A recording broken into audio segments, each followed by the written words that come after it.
Sirsi JMFC ನ್ಯಾಯಾಲಯದ app ಲೋಕಾಯುಕ್ತರ ಬಲೆಗೆ. ಗುತ್ತಿಗೆ ಆಧಾರದ ಮೇಲೆ ಕಾರ್ಯನಿರ್ವಹಿಸುತ್ತಿದ್ದ ಎಪಿಪಿ ಪ್ರಕಾಶ್ ಲಮಾಣಿ ನ್ಯಾಯಾಲಯದಲ್ಲಿಯೇ 6,000 ರು ಲಂಚ ಪಡೆಯುತ್ತಿದ್ದ ಸಂದರ್ಭದಲ್ಲಿ ಲೋಕಾಯುಕ್ತ ಬಲೆಗೆ. ಲೋಕಾಯುಕ್ತ ಇನ್ಸ್ಪೆಕ್ಟರ್ ವಿನಾಯಕ್ ಬಿಲ್ಲವ ಹಾಗೂ ಸಿಬ್ಬಂದಿಗಳಿಂದ ದಾಳಿ. ಪ್ರಕರಣದ ಬಗ್ಗೆ ಪ್ರತಿಕ್ರಿಯಿಸಿದ ಬಸವರಾಜ್ ನಂದಿಕೇಶ್ವರ ಮಠ.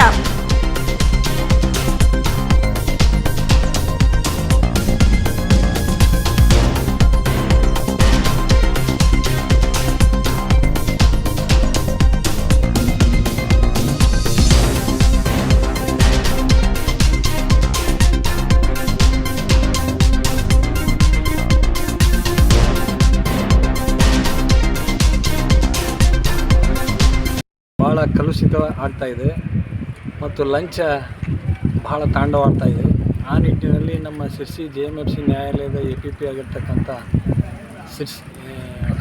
ಪ್ರಕಾಶ್ ಲಮಾಣಿ ಇವರು ಇವತ್ತು ಲೋಕಾಯುಕ್ತರ ಬಲೆಗೆ ಬಿದ್ದಿದ್ದಾರೆ.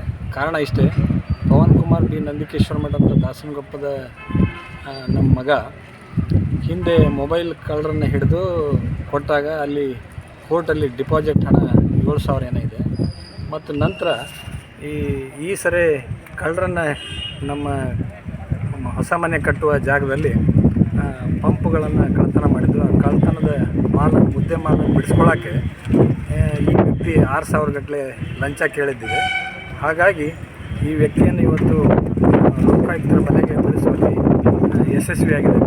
ಇನ್ನು ಮುಂದೂ ಕೂಡ ಯಾರೇ ಲಂಚಕೋರರು ನಮ್ಮ ಶಿರ್ಸಿ ತಾಲೂಕಲ್ಲಿದ್ದರೆ ನಮ್ಮ ಹತ್ರ ಬಂದರೆ ತಮಗೆ ಸರಿಯಾದ ಮಾರ್ಗದರ್ಶನ ಕೊಡ್ತೀವಿ. ಮತ್ತಂಥ ಲಂಚಕೋರ ಅಧಿಕಾರಿಗಳನ್ನು ಮಟ್ಟ ಹಾಕುವಲ್ಲಿ ನಾವು ನಿಮಗೆ ಸದಾಕಾಲ ಬೆಂಬಲವಾಗಿರ್ತೇವೆ.